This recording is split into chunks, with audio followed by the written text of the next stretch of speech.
if you try to speak up about white discrimination, you're going to be told that people can't be racist towards white people. I don't know, man. First of all, my that video really set off a lot of alarm bells with me, because I think that someone needs to tell that girl about her choice in fake eyelashes. I think that's the big problem with that video, first of all. I can't see your eyes. It's like I'm talking to Tammy Faye Baker. Let me hear you say Crux, yeah! Crux, yeah! Let me hear you say Crux, yeah! Crux, yeah! Crux, yeah podcast. Crux proper. Crux, yeah podcast, back at you again. I'm here with a very special guest, Michael Oliver. What's going on, man? Not much, man. Yeah? It's good to be here. Hell yeah, man. Thanks for coming back. You were observing the other day when I had Mark on. It's my favorite podcast. I love it. Yeah, dude. That was an awesome show last Saturday, man. That was badass, dude. That was cool at MacGyver's in Burleson. That was an awesome show, man. Killed it. Everybody did very, very well. And I've had nothing but praise.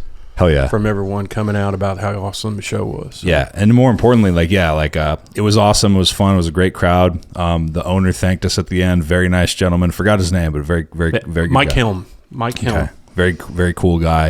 It was a great time. Everybody had a good time. Everybody did pretty well. And man, you said that they usually do big success. They did 3 times in revenue than they usually do. Nice. So I mean, it was just phenomenal for them for the books, because Saturday night at a bar like that is usually pretty dead. Right down the street is like a dance hall, and there's so many other things going on. Yeah. So they were actually able to capitalize on bringing a bunch of dirty comedians in there to hell yeah tell our jokes. Right. That's great, man. Yeah. That was a lot of fun. It was a great show. You did, especially being fresh the first time, putting it on there and producing it there. That was great, man. Yeah. That was really awesome. Yeah, we're gonna do another one. We're gonna try to do it the first week of every month. Mm-hmm. Jacob Marshall's gonna host the next one. Yeah, he was saying that. Yeah, that's awesome. And he's already talking with comedians. We're about ready to finalize that. I'm gonna have a meeting with Mike and Kitty, the manager at MacGyver's. Tomorrow, so dude, I'll definitely go out there. I'll go out because I live pretty close to there, so I'll go out and I'll definitely, as long as I'm not booked somewhere else that night, I'll go watch that for sure, because I'd love to see how that blossoms and how that develops and how the next batch of comedians do and stuff, and how Jacob does in the host position, because he's already hosting another open mic, so he'll be good over there. Yeah, that'll be awesome, man. That'll be cool. Yeah, I'm looking forward to it. So what you want to talk about, man? I'm a huge fan of your show. We can talk about whatever you want, man. We can talk about whatever you want. One thing that you kind of brought up the last time when you were hanging out, like watching Mark do the podcast, was so you're from Texas, obviously. Yeah, I was born and raised on the north side of Houston. But you spent some time in the service in California. 20 years military, and I was stationed in Long Island and stationed in San Diego at different times throughout my career. Okay. So, and that's where I told y'all, my name's Michael Oliver, and that's the name of the kid from Problem Child, the little redheaded boy that plays Junior. And I became relevant and in the news about the time Junior disappeared. Oh, that's right. Acting. That's right. And so I would get reporters calling me up. Just make sure you're close to the microphone. Yeah, I get reporters calling me up. Hey, you rescued someone. Hey, you did this. You were involved in this. Yeah. And I was like, yeah, what do you want? And they're like, well, since you quit acting. And I'm like, oh, God, they think I'm that kid. And at first, I was real kind and nice to them and say, hey, look, you got the wrong person. That kid's much younger than me. I'm 19. He's like probably 14 or something. You guys need to do your math. Yeah. And then it got old. And I started just going with it, and I was like, well, Ritter was all hopped up on cocaine, and he couldn't do Problem Child 3, so I had to go join the service. And they're like, could we come do an interview with you? And they drive to Long Island, right there at the Navy Pier, and come interview me. And I was like, I'd open the door, and they're like, you're not that Mike Oliver. No shit. I told you I wasn't. I try to tell y'all every time. So I'm trying to picture where Long Island is, or Long Beach. I'm sorry. I was about to say Long Island. I was like, because there's all kinds of different little towns, little cities, little islands over there. So I was like, maybe it's something I never heard of. When you've been 20 years, when you've been 20 years in the military, you forget the names of things, but you remember being there. I could go to Los Angeles right now and get to Long Beach pretty easily. just because Yeah. I remember course. driving it. But, Yeah. same thing with San Diego. I went back to San Diego not long ago, and I was able to just traverse myself through the little back roads and get over to the 32nd Street to the base and stuff because it's been so long. But Dude, it is so crazy driving, like in LA when you drive south on the 5 or the 405 or whatever, and you go to San Diego and you drive through Orange County. It is so hilarious because I've done it by myself. I've done it with friends. It's so crazy how when you drive down any of those freeways, you can tell the dramatic difference when you leave LA County and you enter Orange County, and then you go even closer through San Clemente and into San Diego. Oh yeah. Because it just gets so much nicer. Like the roads get so much nicer. The scenes get so much prettier. The air is so much cleaner. Yep. It's Every the same time. way if you go up north, if you go north from LA, whether you take the Pacific Coast Highway or where you're going, once you get out of LA, you're like, wow, this is such a beautiful state. Yeah. It's so pretty here, and oh yeah, dude, every time me and my buddies like go to San Diego for like a concert or like to the beach or whatever it was, we just drive, man. And once you get like an hour south of LA, you're like, dude, what the fuck are we doing here, dude? This is amazing down here. Like the air is clean, the scene is pretty, the people are nicer, they're less stressed out. What the fuck are we doing? What's going on? What's the problem? I first got there, I was like, man, it's foggy outside. My buddy goes, it ain't fog. It's not I foggy, was like, it's smoggy. Oh, that's what that is. Yeah, dude. No, Well, how do you like Texas being here now? I love it, man. I've been here for pretty much exactly a year. And then just like we were talking about before we turned everything on and got started, me and my wife moved here just in time for the fucking Snowmageddon last year. So we were here for about like 2-3 weeks. Our furniture, because of COVID and the supply chains and the demand for transportation, especially in that time, all of our shit. So we were here with like an air mattress and a couple essentials. And then like we had nothing, like all of our shit was in transit. And y'all had a newborn. We had a newborn baby, like a 5-month-old baby. And we had like nothing. So we just had like the stuff for the baby, essentials to eat and drink with, and like a air mattress to sleep on. And our stuff took weeks to get here. So we didn't have any of our shit. Luckily, just pure luck, the moving truck got here the weekend before all of the shit started happening with the snow and ice. Like the So movers, y'all were stuck here, but you had something to do. Thank God, dude. Thank God, because we would have basically been homeless in a house because the weather was super cold. It was like that period when the storms were coming. The downfall was going to come, but it hadn't come yet, just the temperatures, right? So the movers who move like all over the country, they know a lot of different areas really well. So the guys who were taking our stuff inside from the truck, they were like, the guy who was running the crew, he was like, this is crazy. This is Texas. This is not supposed to be Texas. Because it was like 30 degrees and they're sitting here moving stuff. And they're like, dude, this is not supposed to be Texas and it dropped temperature. down to single digit, didn't it? Dude, I think it got down to 0. Yeah. I think it got, if not close. I remember I had to go take a piss test for a job that I had just got. And everybody's like, I can't believe you're going to drive. And I'm like, dude, this is powder. This coming down right now is powder. You can drive in this, and I got 4-wheel drive. So I went and took the urinalysis. But then after that, it once it was, it would freeze and the black ice, and it was like 14 days of just people crashing. And that's all I remember about it is everybody was bouncing off of everybody. Yeah, on the remember streets. that Fort Worth pileup thing? That's horrific. That was horrific. All those people died. It was like so many people. There were just people tragic. getting out of their cars that were like medical people, and they were injured and going and treating people. Really? And it was, I was like, wow. Oh my God, that was. Yeah, dude, I remember I had that to turn story. the TV off after a while. I was like, that's too much. Dude, friends and family in California were hitting me up when that happened. Like, hey man, are you okay? Was that you? Because it was so many people, so many cars. Like that was crazy. Yeah, and they're still talking about it on the news now. It's I'm sure. Well, especially after this freeze, that we had. And that was the thing about MacGyver's was I didn't know what was going to happen because so many people had committed to going to it. That part of me is like almost glad that freeze happened. So maybe it dwindled a few people out because it was almost standing room only in there. Every seat Had Oh, on somebody Saturday? in- Yeah. Yeah, on Saturday. Yeah. So That was perfect timing too, because Friday everything was a little iffy. I went to Addison Improv and checked out Big J Okerson on Friday, the night before that show, because I was supposed to be in. You remember I was supposed to be in Missouri on Friday, but it got canceled. Like no one wanted to drive through that snow and ice. I talked to all the other comedians. Were like, dude, fuck that shit. You know. Yeah. One of them brought it up, and Cody Swindell brought it up. He's like, dude, should we even be doing this? And then we kind of were all like, that's a good point. And we kind of thought about it.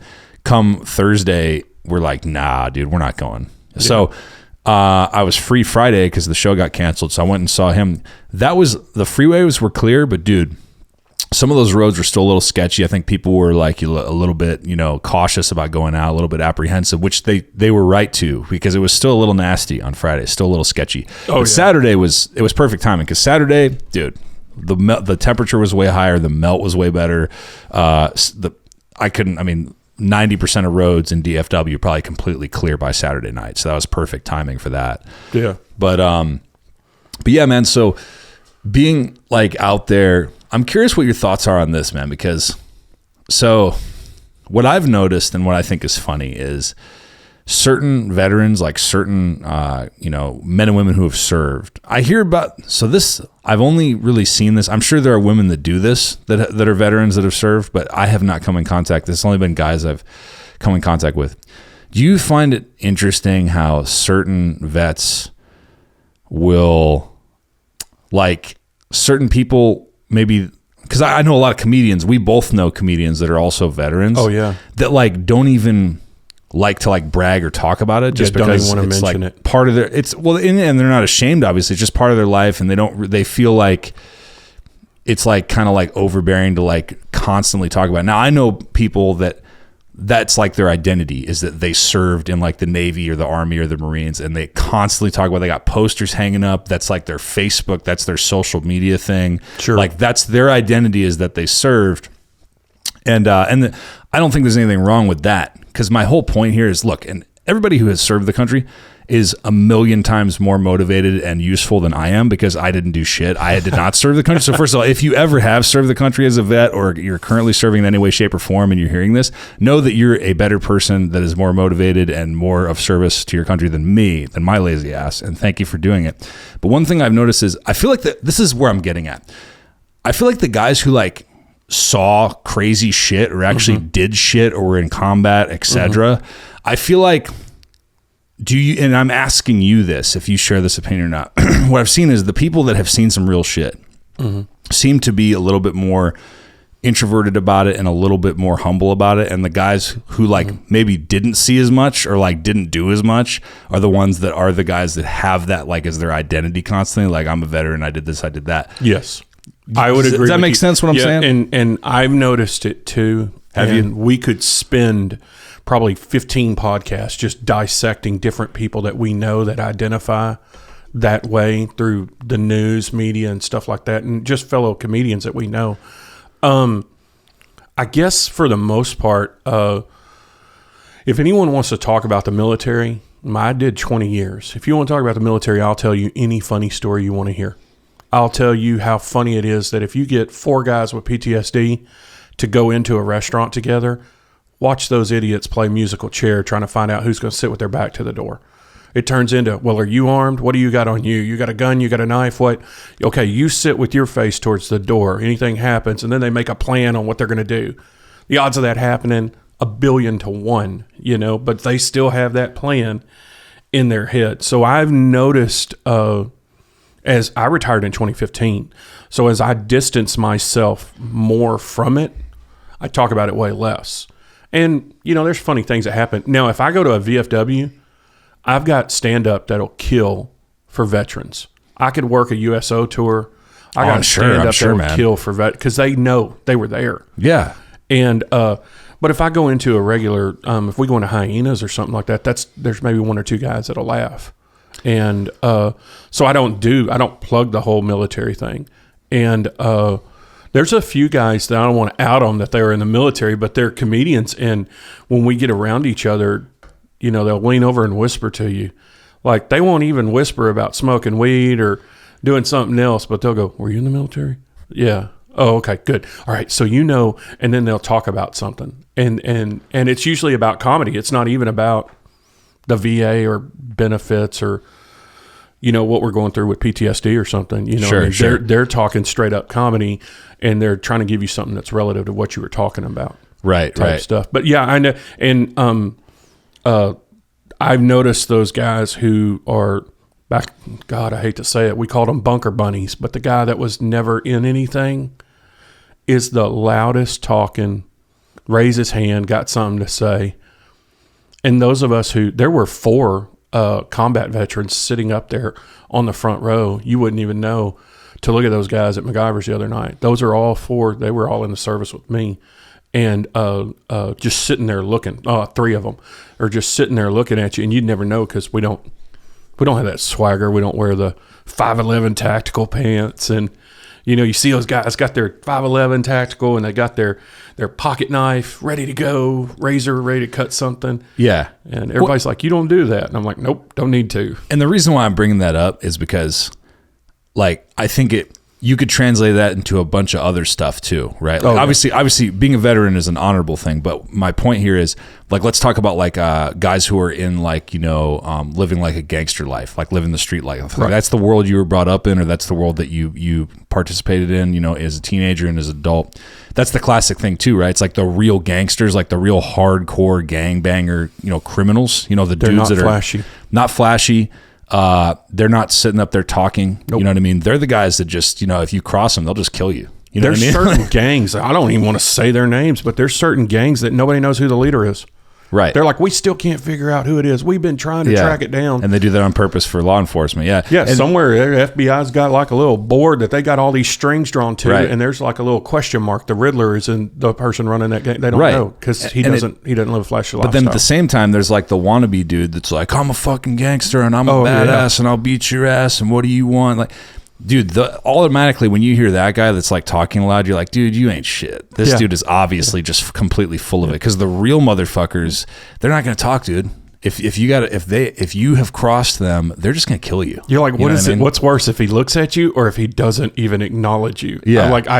You don't want to cross that guy. Yeah. The Godfather is not somebody walking around. Yeah, or just like the flashy. real. It's like really diluted and really broken down now because there's been so many movies and law enforcement and the laws and RICO and stuff. But it's just like the same thing with real mafia. Like if you look at the history of the mob and all that shit, that's all public in books and movies and stuff.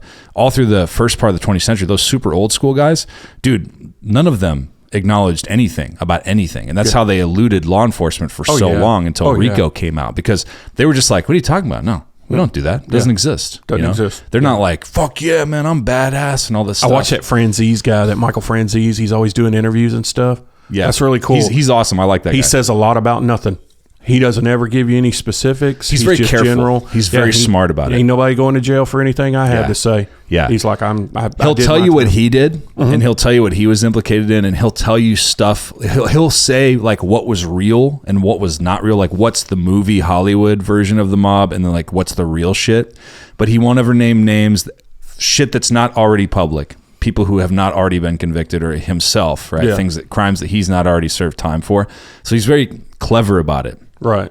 But at the same time, I do like how he was like really in it. It's like documented. It's proven. Oh yeah, he's a real dude, and there are guys who hate him too because they feel that he's a rat for even talking about it. Yeah, right? just even acknowledging it, they hate him. But by now he's so far removed. Yeah, he's like, it wouldn't do any good to come after me. You're just wasting a murder charge, because he's like, nobody cares what I have to say. Right. He's like, there's nothing going on. That's why I got a question for you. Okay. Yeah. Okay. Ask me anything, man. Because I got asked this after the show. Okay. Are people surprised about you off stage and your persona and the way you are versus how you are on stage? Well, you're a very quiet, reserved person off stage. You're friendly to everyone. You talk to everyone, and you're nice, but you don't go work the room. They come to you, and as they come to you, people walk away and they're like, he's real nice, but he's, you're not on. Basically, when you got the microphone away from you, you're not on. And I run into that with people, where they're like, hey, man, I saw you at Hyenas the other day. You're in a grocery store. I saw you at Hyenas the other day. Baby, this is the guy I told you about. Do something funny, man. It's like, I'm not a monkey, dude. I can't dance, whenever you start playing the little thing. I mean, and David Spade had a good thing about, look, when you're having a party at your house, you don't tell the plumber to that's at the house. Hey, unclog the toilet for me, will you? You're Yeah. a plumber. But are people surprised at how you are off the stage?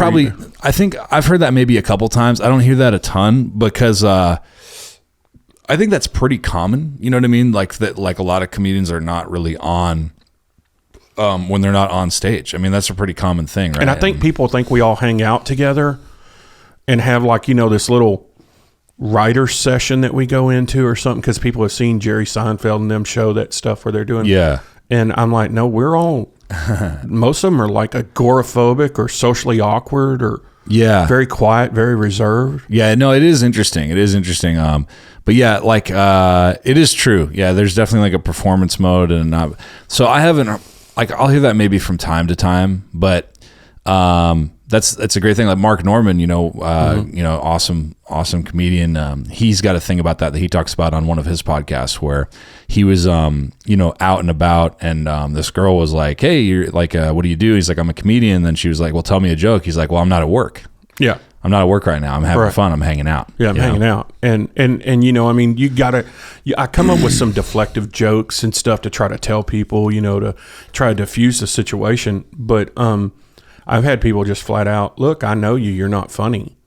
And I'm like, good God, you should come to the show.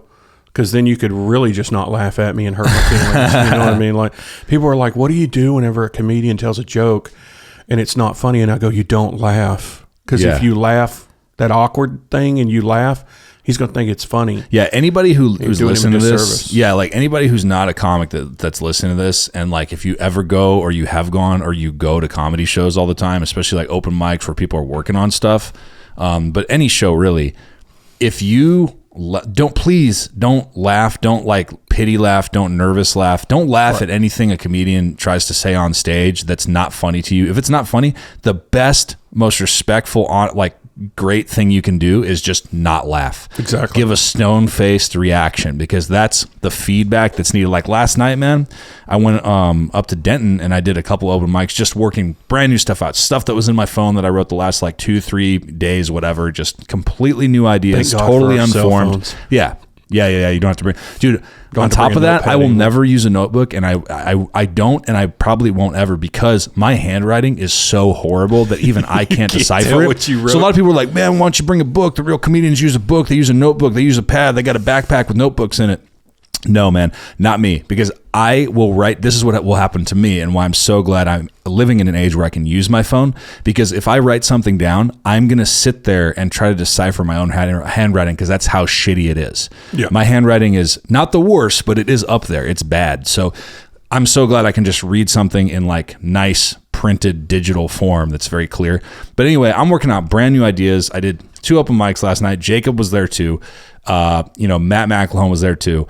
Dude, just bombing, just complete trash. Like none of the stuff is good. Like it's half-assed. It's very baby formed. A couple things got a couple tiny little laughs. But dude, my point is the audiences were honest, man. Like they laughed at a couple of the little things that were like kind of funny, even though they weren't even really that great. And then they didn't laugh at all at the complete trash that the majority of my ideas were last night. Oh, yeah. And that's great. That is honesty. That's what we need. I even said to the audience, I was like, thanks for the honest feedback, because this is all just garbage that I'm just spitting out. We're thinking in our head that you think is funny. Like I have stuff that I will bust out laughing. And someone's like, what are you laughing about? And then I tell them, and they're like, that's not funny. I'm like, damn. Well, I'll still write it down, because they're not in the mood to laugh. Wherever we're at, they're not ready to laugh. I write it down, put it in my phone, and then I go and I try to develop a bit off of it. Most of our bits are an amalgamation of many different things. It's not just one. You tell a joke about your kid. Maybe your kid did part of it and someone else's kid did the other part, and you put them together and it made this really funny story.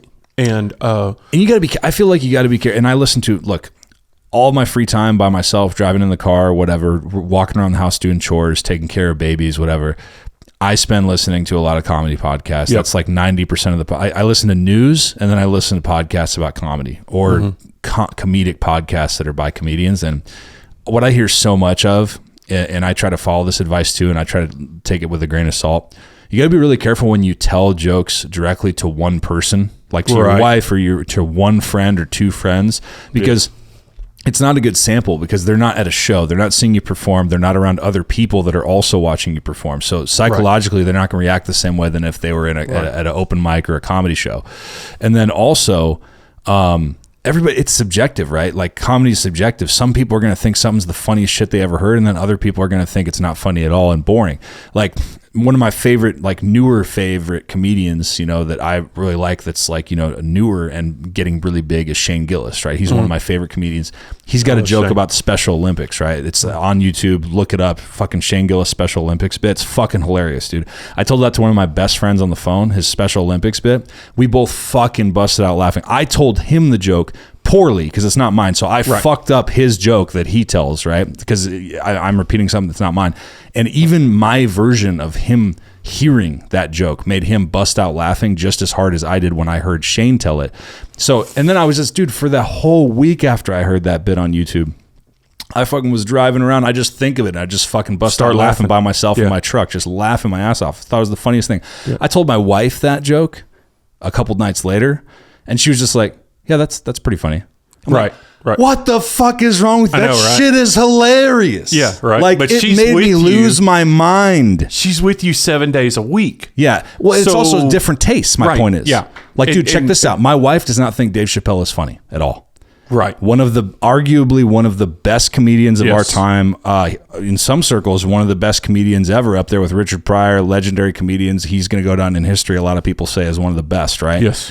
She does not think he is funny.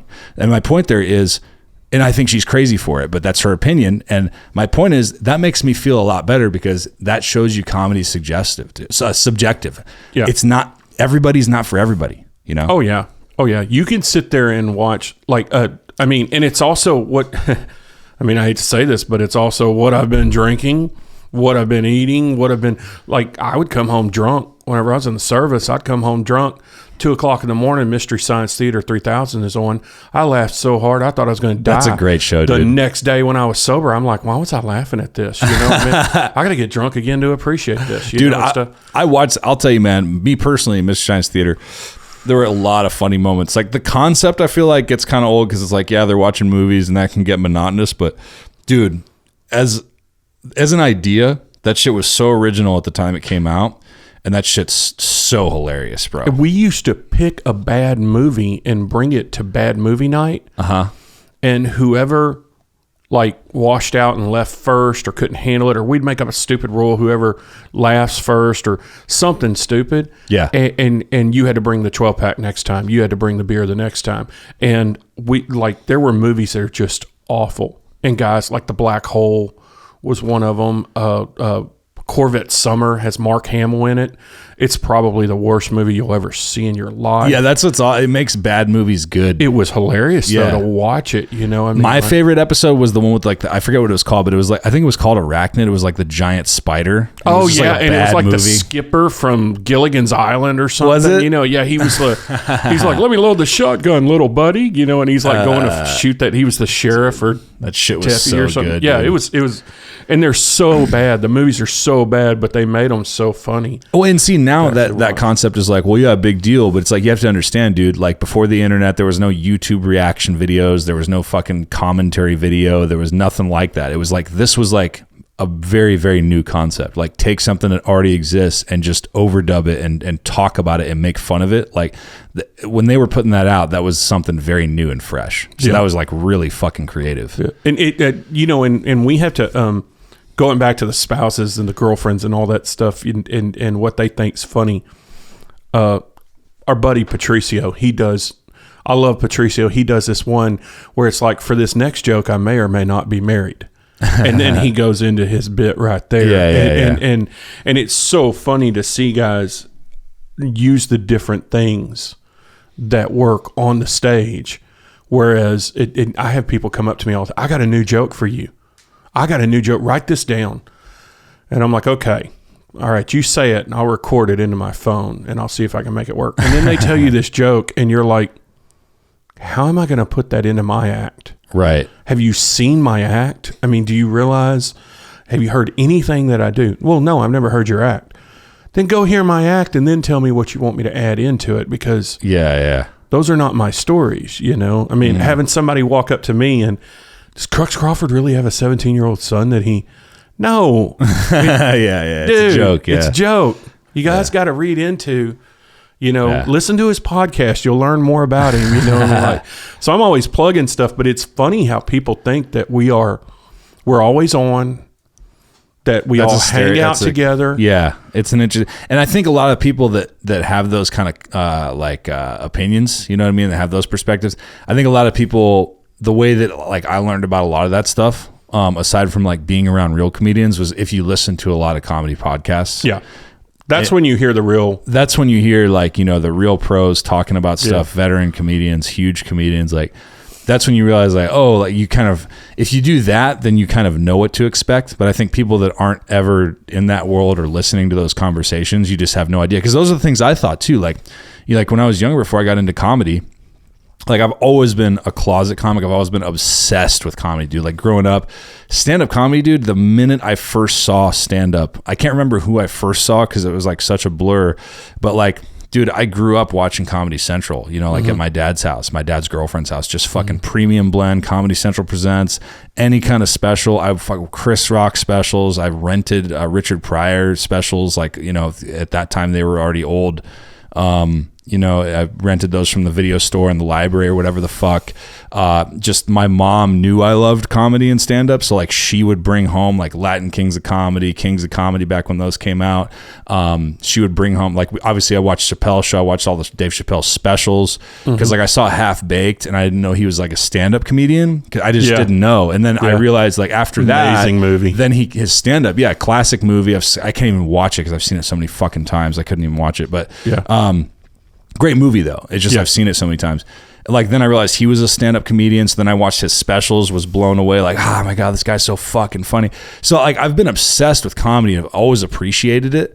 But yeah, you just don't know. So your perception is, and if you don't know about the craft and how it takes years and years to get to that level of perfection and polished material, you think, oh, these guys are just naturally like that. You just have to be gifted and just be that guy at the party or at the dinner or at the tattoo shop or wherever the fuck that's just on. You're just the guy that has funny things to say, and that's just your magical talent is you always have crazy things to say, whether you're on stage or off. Yeah. That's not the case. And you never bomb. People think, oh, you never bomb. You never bomb. If you bomb, you're bad. Those guys, they never bomb. You're just not amazing enough. Yeah, you're just not good. Yeah. Dude, he has gone all over the United States telling that bit. Yeah. If you take Steve Trevino, I Speak Wife, he has done that bit 1,000,000 times in the mirror, on stage, on a camera for somebody. Right. He has it down. Yeah. His breathing, his timing, everything. That's how you get good with comedy. Oh yeah, dude. And Dave Chappelle will talk about it. Even though obviously he does have amazing talent, it took years to hone and perfect it. You'll hear him talk about when he was 14, he did his first open mic and he had a great set his first time. He's like, but for a year after that, he's like, dude, I couldn't get a laugh to save my life for a fucking year. He's like, I got lucky that first time, just like a lot of people do. And then I wasn't funny. I had to learn how to actually continue to be funny. And it took time and it took dedication. Yeah. And then obviously the talent and the natural ability came in, but everybody's got to hone it, man. No one's an exception. And any pro comedian will tell you that. No one is an exception to the rule, Yeah. Even before we did the show Saturday night, too, I had friends who were like, I'm going to heckle you up there on stage. And I go, I wouldn't recommend it. What do you mean? I wouldn't recommend heckling me because I'm going to embarrass you because you think you're the first person to heckle me. And what I say to the heckler is usually pretty bad. I have stepped off the stage and had the heckler's husband waiting for me when I stepped off the stage because Karen wouldn't keep her mouth shut during the act. So we deal with that stuff. We're prepared for it. Yeah. And we're honing that skill. And if you're missing open mics and you have the ability to go hear it, you should go because Sunday through Thursday, there's an open mic somewhere and you're going to laugh at some of the best stuff we've ever done. I even asked Matt McElhorn if I could pick on him about the best set I ever heard him do was the first set I heard him do. And he was drunk. Yeah. They put him on I've never done this before or whatever the fuck. Yeah. It was 7th or 8th block. Yeah. And so, I mean, and that was the 28th anniversary of Hyenas. So we're all pretty blitzed by that time got up there. And he got up there and it took him, he's got a bit that he does that's real fast. It took him 5 minutes to do it and he never got it out. Yeah. He was like, I'm out, and just walked off the stage. And I was like, that was awesome. He was really pretending to be a drunk. I mean, like, was he making fun of Drunk Santa that was on before? And they were like, no, he was really drunk. Yeah, he was really. Yeah, it's awesome. Like if you're listening to this and like you're a comedy fan or you're a fan of the podcast or whatever, like, yeah, you should definitely come to an open mic just so you can, even if you want to see cringy shit, like if you want to see how the sausage is made, like you might not laugh because shit might not be funny because everybody's working out new ideas. Yep. But like, dude, it's still great to see. Like there was a couple, because I used to work the door at Hyenas Fort Worth for a little bit. Mm-hmm. And there was a couple that was for a period of time was coming in pretty much every Thursday with the open mic night. And they said like, hey, what time does the open mic start? And, you know, usually people are there for the pro show. So I was like, oh, well, I mean, are you here for the show or the open mic? Because I like to clarify that. And they're like, no, we don't want to see the show. We want to see the open mic. And I'm like, oh, cool. Yeah. Did you want to perform? And then they're like, no. We just want to watch. What time does it start? And I'm like, oh, yeah, here. It starts usually around 10:15 or so. But just out of curiosity, why do you want to just watch? I'm just wondering, you know? And then they were like, oh, we love cringy shit. Oh, yeah. Like we love cringe. Watch us kick They and love swim. to watch comics fail. Watch us drown. Which is awesome. great. I wish there were more people like that, because even though they were there to see the cringy failure shit and the jokes not work, that was like what they really wanted to sit back, have a couple drinks and watch. If something was funny, they laughed, you know, and if something was funny that they thought, so I would do a set. I go down, run down from the door, do my set, run back up. When they left one time, the first time they actually saw me do an open mic set, they came up there and they were like, hey man, a couple of your jokes are actually really funny, man. You know, and they were like, this one and this one were cringy. Those weren't good because I was just working out new stuff. Some stuff was good. Some stuff sucked. Right. But they were like, you know, this and this was great. These were a little rough, but they were like, no, but some of the stuff. So people are still giving positive feedback. Yeah. You know what I mean? But they mainly went there to see the cringy shit, you know? Yeah. And there's people who don't laugh that give you good feedback, but I'm like, man, you got to laugh, because that's how, unless you come and talk, there's this guy, see my act 3 or 4 times, comes and talks to me finally. I'm like, why didn't you laugh? Well, I don't want to miss anything. If I laugh, you might start talking and I miss what you're saying. I'm hard of hearing. Oh my God, I'll slow down. Dude, that's like whatever it takes. You know? That's funny, man. I've never heard that before. That was what one guy told me. I guess my timing was off. And you know, it is hard when you first, I mean, I've been doing it 20 something years and I dropped out completely, wasn't doing anything. Right. Trying to live a normal life after I got out of service. And just started back up doing it. Got the jitters, got nervous again.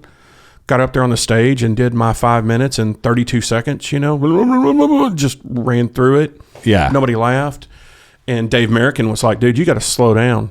You got to make eye contact. You never even looked at people. He's like, you just take a deep breath and slow down. And I was like, oh man, thanks for telling me, you know. And I'll listen to anyone. Jacob will pull me aside, tell me something. Jake Marshall, Dave American, I'm all for. I give no one advice because I think everyone's better than me because I'm laughing at everybody's stuff. I'm just a true fan of comedy, though. I want to hear y'all's bits or y'all's jokes and stuff, and I'm like, oh, this is great, you know. Yeah. And it's funny. I get asked questions like, you know, hey, I want to get into it. You got to get up on the open mic. Well, I'm going to come out there. And then like a guy got up there one time and he just blew it. And I go, okay, you'll do better now. No, there is no next time. That was my shot. Dude, look around. Yeah, this isn't American Idol, bro. You're not fucking auditioning in front Mad of Hatter. This is, you know, like we're all standing here. And the only reason why these people are here is because the bartender's gorgeous. They're not here to hear you. Yeah. They're here because they're here to drink alcohol. Or there are other comedians that are also working out. And there are other comedians that are just a couple working. drunks at the bar. Yeah, man. But yeah, it's People interesting, man. burn Yeah, out. they're always interesting. Oh, I wanted to go over some shit. This is something I found that I'm going to show you real quick. I'm going to put this up on the screen. So like, I guess in Arlington, like here in the Dallas-Fort Worth area, someone posted this on Reddit, and they're talking about like. They said, if any of y'all are stealing the numbers from the Whataburger at North Collins in Washington, please stop. They give them out at night and orders get mixed up. They said they're being stolen constantly. So like, I just think it's funny that somebody like, they don't even work there. They're like a customer. Right. And then like, they just thought it would be for the greater good to post it on Reddit. You have annoyed me enough that I'm posting this for the greater good. And they're talking about, like, it took me a minute because I fucking took me a minute to realize, but they're talking about, if you don't know what they're talking about, like they're talking about those numbers they give you, like when you order, and it's like the little plastic, like little triangle of like number 34 or number 25 or it's whatever. like a miniature little thing for like whenever it's wet, caution wet floor. Yep. It's like one of those. Yeah. And they hand it out and put it on your tray, and then they bring you your food, and I'd like, what could you do with those numbers? Like, what people are they stealing them, I guess. Like, I guess they're taking, like, I could see that, like, if you want to have it in your house or like on a shelf, like one of these shelves here on the wall, like if you want to steal like number 1, or maybe if it's your birthday or your lucky number is 32 or whatever the fuck it is, you want to steal it just so you have it in your house. But I just never thought of that. I never thought about stealing any of those. But there's things that, like, I walked in a bathroom the other day to use the toilet, and someone had graffitied the toilet lid with like a knife or a key or something and wrote all kinds of stuff on it. I'm like, what kind of person has that kind of time on their hands? Like, when I go to the bathroom, I do the best I can not to touch anything. I'm grossed out by the whole bathroom. And this is someone who took the time to get down there on their knees and scribe into the toilet, whatever message they wanted. Yeah. Who has that kind of time? Yeah, dude, it's weird. It's weird. But yeah, I noticed that like on Reddit today, like for like a local like Dallas Fort Worth forum, and I was just like, dude, that's so interesting how people will take things that's like the people that'll take I got buddies who've done this. The people that have like take traffic signs or street signs, or my buddy stole, like, there was a little same kind of little rectangle label for this table at this club in LA that said reserved, and he took that just to have the reserve. I don't know. I can understand why people do it, but I've never been compelled to do that, just because I guess I'm just not really into having those things like around. We're not the house. prop comics. Yeah, well, not even that. Just as a person, I just haven't really been like compelled to have that shit around my house. I don't know, but it was interesting to me. So then someone commented on that same thread and was like, I don't have it in front of me, but to the degree that they were like, I think you really are going to solve the crime at Whataburger with this. I think you're really going to solve the problem by posting this on a random Reddit forum, because almost got the thieves are going to read this and go, oh yeah, I guess I shouldn't do that. Yeah, exactly. I'm glad you said something to me. It came to my senses, brought me to my senses. I shouldn't steal things. They should put a big poster board up on the side of the road. Yeah, they're like, thank you for stopping Whataburger crime. Yeah, exactly. And I'll tell you, man, dude, I've lived here in Texas for a year. I know In-N-Out is in Texas, but it is originally a California place, as you probably know. Oh, I don't know, man. Whataburger gives it a run for its money, I'll tell you. Oh, yeah. The things that I'll tell you, there's pros and cons about either restaurant, because I know like passions get heated in either direction when you talk about In-N-Out versus Whataburger. Oh yeah, it's as bad as DC and Marvel. It's like people are like, In-N-Out, Whataburger, how do you feel? And they'll, like, you'll have people that won't speak to each other anymore. I'm not talking to you for crazy? 3 or 4 hours over a fucking burger joint. A burger joint, and I get it. Cartoon. You can have like I get passionate about food. Like I love food. I love certain restaurants. I love certain kinds of food. So I definitely get like opinionated and passionate about stuff. But I'm not going to talk to somebody. You know what I mean? I think that's crazy. But In-N-Out, like, the line moves at lightning. It's like there's Chick-fil-A, then there's In-N-Out. That's how fast lines move. Whataburger is not, I don't think it's fast food. You could be waiting in that line 20 minutes, it seems like. But I think it's just because it's equally popular. I mean, I'll tell you, dude, the pros and cons are this. So what I like about Whataburger, now that I've lived in Texas for a year, what I love about Whataburger is, first of all, the burgers are bigger, right? So you get more food for your money, right? Yes. Also, there's more of an expansive menu. Right. Yes. So it's way bigger. You got way more options. You got breakfast, you got, lunch and dinner, or breakfast and non-breakfast. Right. Right. You got chicken, you have burgers, you have fries, you have all kinds of different stuff, like biscuits. Just it's cool. My mouth is watering talking about it. Right. But it's cool. You got a lot of different options, right? In-N-Out, the burger's really dialed in, the recipe is dialed in. It's unique. It's their whole thing is the opposite direction. It's like, no, we don't want to sell you 30 different things. We want to have 5 things that are very basic, straightforward. You know what the menu is. You can customize it if you want, if you know how to customize it with the whole secret menu thing. But other than that, man, we sell burgers, fries, and shakes. And which one do you want? That's all we have. Yeah. And I get that. I can appreciate that. But yeah, man, I like both. And I know that everything, people get heated with in either direction with those things. In Texas, Whataburger, And dude, I'm a Whataburger fan, man. I'm not against those people. I'll say this: ever since I've lived here, I haven't been to an In-N-Out since in the year that I've lived here. Oh, really? Yeah. And we have them here. They don't have them in other parts of Texas. I mean, they're here, but we have them here, several of them. And do you know why that is, by the way? Do you know why they're so selective about where they put In-N-Outs? No. So they're so committed to having like the freshest, highest quality ingredients, especially the meat, the ground beef. Yeah. They will only put In-N-Out locations where they have a guaranteed level of access to high quality ground beef. So, which is pretty cool. They will not compromise the integrity and freshness of all of their ingredients. And they can pick and choose because they make a shitload of money. They have like a fucking rabid following. So I love it whenever someone criticizes like a restaurant, or they say, I would never eat there, or I can't believe people eat at McDonald's. And then you drive by there at lunchtime and there is like lines of cars around. I'm like, somebody in this room's a liar. Somebody doesn't, because there are billions of people eating fast food every day, and you act like you'll never eat it, but there's just no way. Yeah. There's no way, I mean, I just go there to get a soda because it's $1. I'm like, yeah, right, whatever.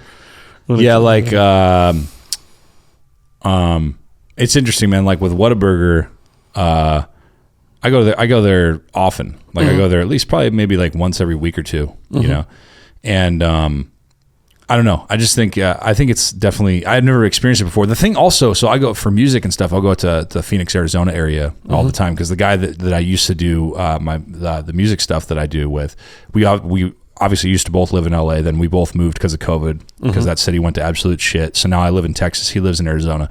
So I'll go out there all the time. One thing I didn't realize until I started going out there last spring is that, I don't know if you know this, they have Whataburgers in Arizona too. That's where the line is, right there at Phoenix and Tucson. How new is that? When did they start doing that? I thought it was only Texas. No, it's always been for as long as I can remember, because whenever I drive back and forth to San Diego from Houston, that was the last place I could get Whataburger. And I have friends in San Diego who are like, the burger will still be good when you get here, so stop and grab me one. And I'd take them. But it's been there for, God, since 2003 that I can remember. That was the last time, or that was the first time I think I ever made the drive. Okay. It was 2003, so. So to change the subject, man, and make sure I stay in time and everything, there's there's a TikTok I came across the other day that was pretty interesting, man. I wanted to play this, see what you think about it, because I think it's good having a conversation. It's kind of interesting, and it brings up a lot of issues. So check this out. What oppression is unless you're black. You cannot speak your mind without being called a racist. And black people who have the same beliefs that you do are automatically whitewashed. If you work and you have nice things and you worked for all the nice things that you have, you're automatically privileged. If you try to speak up about white discrimination, you're going to be told that people can't be racist towards white people. I don't know, man. First of all, my that video really set off a lot of alarm bells with me, because I think that someone needs to tell that girl about her choice in fake eyelashes. I think that's the big problem with that video, first of all. I can't see your eyes. It's like I'm talking to Tammy Faye Baker, right? Dude, these fake eyelash things, man, with the young chicks nowadays, dude, it blows me away. And I hear people griping about them. They're like, oh, God, my fake eyelashes are driving me up the wall today. Well, the crazy thing is wearing them. Yeah. Well, like I have a bit about this, like the whole world of like the makeup and the fake eyelashes and the beauty stuff. Like when you see like a girl out and about versus like when she's getting ready and doesn't have anything on at home. My wife like totally opened up my whole world about that, and like, exposed that whole thing with makeup and getting ready that I never did. Like when I was 20, when I was 18, whatever, 19, 20. Dude, I'd see girls that were all done up, and I just never would notice that stuff. I'd just be like, oh, man, she's fucking hot. Beautiful. Yeah. Oh, my God, she looks so good. Wake up next to Coyote Ugly tomorrow. But now, dude, I see young girls, like, on TikTok or social media or whatever, and it's like, or in person, and I'm just like, dude, the fucking eyelashes, the this, the that. Like, I don't see them anymore. Like, obviously, like, if it's a pretty girl, like, more power to you, you're a pretty girl. But I don't see them anymore. I picture them at home spending an hour putting all the shit on, because I've lived with a woman who does that over and over. So now all I can see now most of the time is like them getting put together. Like, I know that I have 45 minutes before I need to start getting ready. Yeah. Because it takes me 15 minutes to get ready, and it takes her an hour to, like Mr. Potato Head. You're living with Mr. Potato Head. You got to put her whole face on, and that always cracks me up. okay, it's funny, these videos, these TikToks, these things that you see and the people that are putting them out. I went to an all-black school. I went to Aldine High School. It's on the north side of Houston. It was like, there were white guys there. I mean, I exaggerate, but now I don't even know what the demographic of it is. I've heard it's mostly Hispanic. And you know where you can go with your friends, and you know what you can say with your friends. And we didn't have video cameras all around us all the time. So when you screwed up, it wasn't held against you forever. It was as long as someone's memory was, kind of thing. And, Yeah. And so to have her talk about that, it's there's that I forget what his name is. It's Theo Vaughn. Yeah, you ever heard Theo Vaughn? Yeah, of course. Where Yeah, I he's love like, Theo Vaughn. People are like, Big fan. People are like, hey man, look at what you're doing to us. And he's like, if you think I was in on it, I'd still be here living with y'all in this neighborhood. Yeah. I'm not that guy. Like so, it is who he is, and he's being genuine, but at the same time, he's like being a character at the same time, especially when he's performing on stage. Yeah. Oh, yeah. But no, for sure. But I brought that up because I think it's interesting. Like, obviously what she's saying starts up a conversation for sure. But what was really interesting, that if you're listening and you couldn't see, if you look at that actual TikTok video, one of the hashtags was conservative, right? So it's hashtag conservative. That was one of the hashtags in there.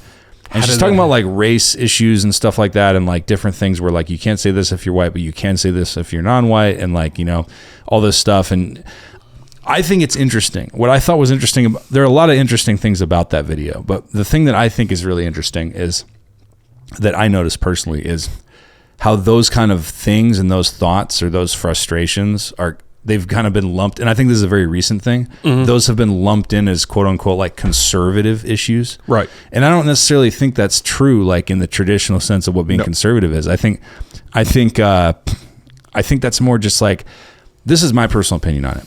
I think a lot of that stuff, it's not about being like white, black, Hispanic, Asian, whatever. I think it's more about, it's about class. It's about like, you know, if you are working class or you're part of the elite, you know what I mean? Or you're, you know, poor, or you're in like a privileged, rich, you know, environment. Like, you know, if you're born into it, or you work really hard, or you're really smart and you graduate, or you get put into that kind of elite class, you get exposed to it. Mm-hmm. So whether you're born to it or you get exposed to it because of your abilities or because of circumstances. Sure.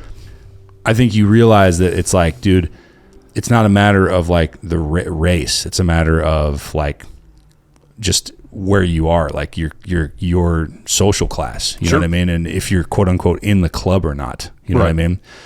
And I think it's kind of been diluted and polluted to the point where it's like, oh, well, this is like a race issue. You know what I mean? So this has to be a race issue. It can't be anything else.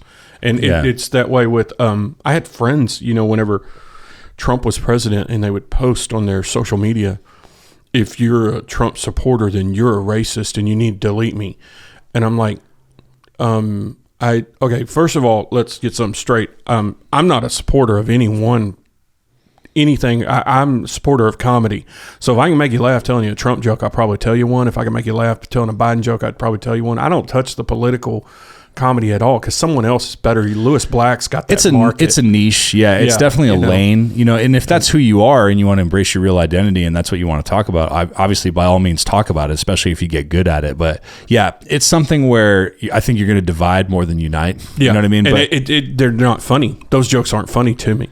But I've been asked, you know, I mean, people are like, have you ever experienced racism? Have you ever seen? Of course I've seen and experienced racism. I was in the military for 20 years. Yeah. I think everybody's experienced some kind of prejudice or some kind of discrimination. You see things that happen. And you see, I call it the contingency, where people gang up on each other. Like you could have one group of people gang up on a whole other group of people just because that's how they hang out. They clump together.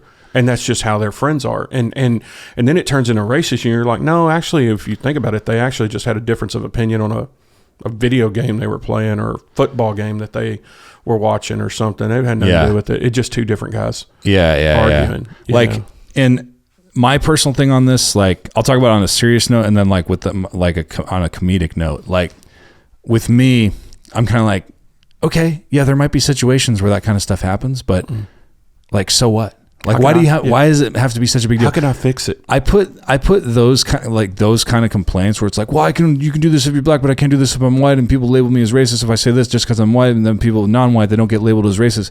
It's like, okay, what I equate that to, because certain parts of that might be true, like things that she's saying, certain aspects of it might be true in certain circumstances, but dude, that's the equivalent to me of like being able, like living in this country, like living in the United States of America, richest, like in my opinion, one of the best countries in the world, right? The best country in the world.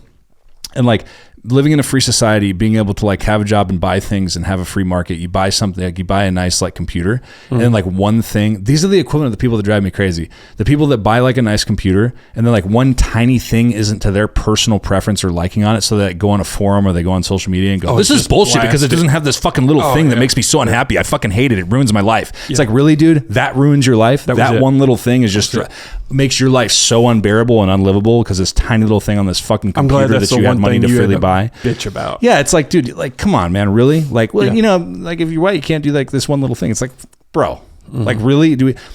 Whether or not that's true, like, so what? Just don't focus on it. Just move on. You know what I mean? Like, that's my thing. It's like, who cares, bro? Nothing is going to be perfect for everybody.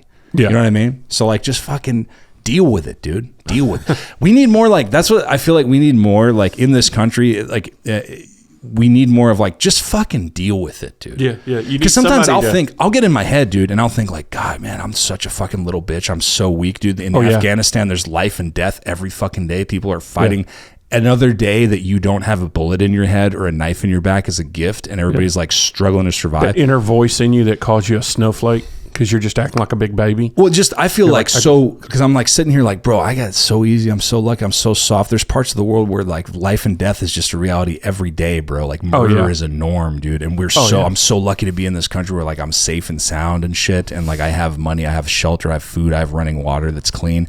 Like I feel so gifted, like such like a little bitch that I have that. And I'm in this insulated little world, and people are out there in other parts of the world, as you know, I don't have to tell you, that are just, it's complete chaos and complete hell. And I'm like, bro, I'm sitting here in my little bubble. And then I'll think, and then I'll go online or I'll pull up social media and I'll see somebody like, well, the stereo in my house doesn't work that well. I'm like, oh God, I'm so much better than this motherfucker. I'm going to live way longer than that fucking piece of shit. Yeah. You know what I mean? Yeah. Like if the zombie apocalypse comes, I'm going to do way better than that weak motherfucker. You know what I mean? Go and look up like a forum after we've done a show or something like that. And they're like, well, the audio was off. I know. Yeah, dude. The audio was off. You mean like it wasn't turned on? You couldn't hear us at all? Yeah, dude. No, it wasn't balanced properly between the speakers.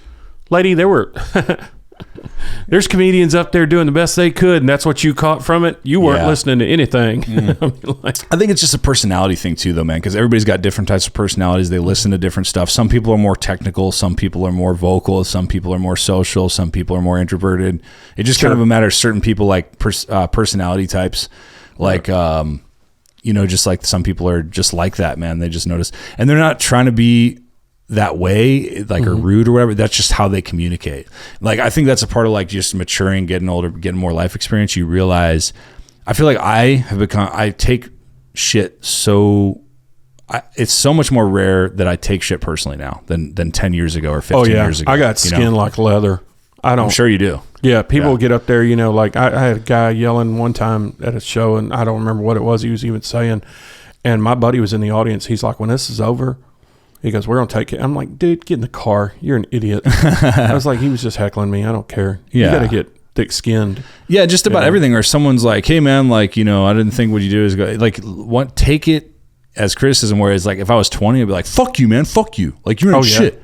Yeah. Like, you know, you fucking suck. You're ugly. You know, like, I just, like, act like a little kid. And we've seen guys up there on the stage that do get mad like that. Yeah. And I've seen guys up there. I think it's hilarious when that happens. It's like, dude, God, he got you are sitting up there.